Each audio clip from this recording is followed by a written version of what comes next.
नमस्कार दोस्तों, कहानी का आज शेष भाग। दोस्तों, जब रंजीत इस देश में आया और माँ से कहा कि भैया आए थे और तुम पहचान नहीं पाई, तो माँ उसी समय सुनकर बेसुध हो गई। वो तड़पने लगी, हाँ मेरे लाल, मेरे सीने का टुकड़ा तू आया और मैं तुझे पहचान नहीं पाई। माँ की हालत पागलों सी हो रही थी। वहाँ पत्नी पागल हो रही थी रसीद की, मेरे प्राणाधार, आपको कुछ नहीं होगा, आपने वही किया है जो हर व्यक्ति अपने भाई के लिए, अपने खून के लिए करता है। लेकिन अब रसीद अपनी पत्नी को समझा रहा था, मैंने भावावेश में आकर यहाँ के कागजात को जला दिया जो मेरा अधिकार नहीं था, अतः मुझे फांसी होगी। तुम डरो नहीं। पत्नी कही, फिर बाहर खड़े होइए। रसीद कहा, तुम भावनाओं में बह रही। अरे जिस रसीद का नाम सुनते ही पाकिस्तान का जर्रा जर्रा कांपने लगता था, वो रसीद भेड़िए की तरह भागता रहे और सैनिक उसको पकड़ने के लिए दौड़ते रहे। एक कभी नहीं होगा। इसके बदले में अगर हजारों बार मुझे जीवन दान मिले तो मैं ऐसी कायरता की नहीं जीवन जीना चाहता।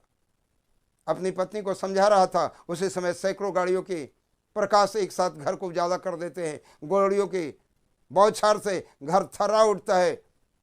रसीद, अपने आप को कानून के हवाले करो, नहीं तो पूरे घर को उड़ा दिया जाए। पत्नी कहती है, अभी भी मौका है, भाग जाइए।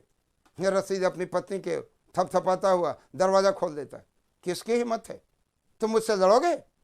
तुम्हें इतनी हिम्मत है कि तुम मुझसे लड़ोगे? अरे कैरो, कल तक मुझसे आंखें नहीं मिला पाते थे, आज मुझे उड़ा दोगे? लेकिन मैं भी भागने वाला नहीं हूं।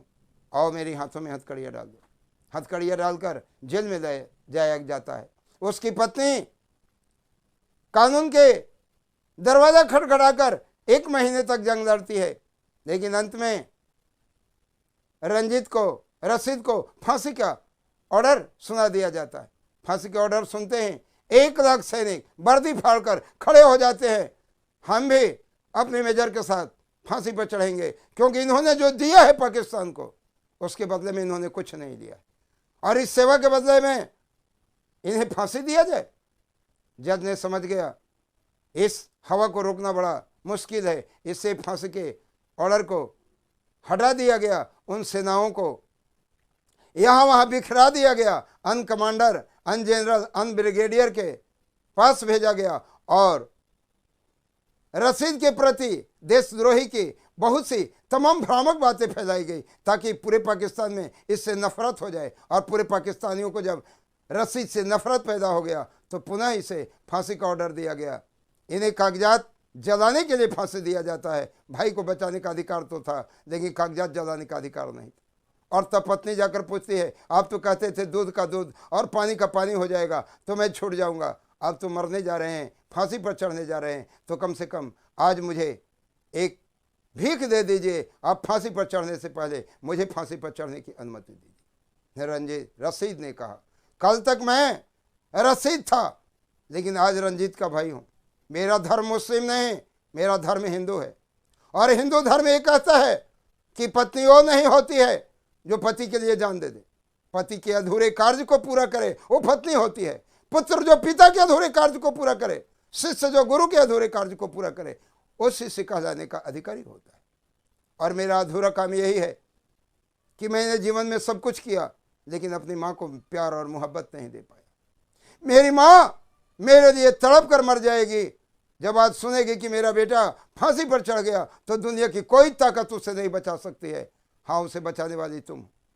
अगर तुम हिंदुस्तान चली जाओगी और माँ के सामने खड़ी हो जाओगी, तो माँ तेरे लिए जिंदा रहेगी। मेरा बेटा मरा, और अगर मैं मर जाऊंगी तो बहू की देखरेख कौन करेगा? और तेरे खातिर माँ जिंदा रहेगी। इससे तुम वचन दो कि तुम मेरी माँ की जीवन पर्यंत सेवा करोगी।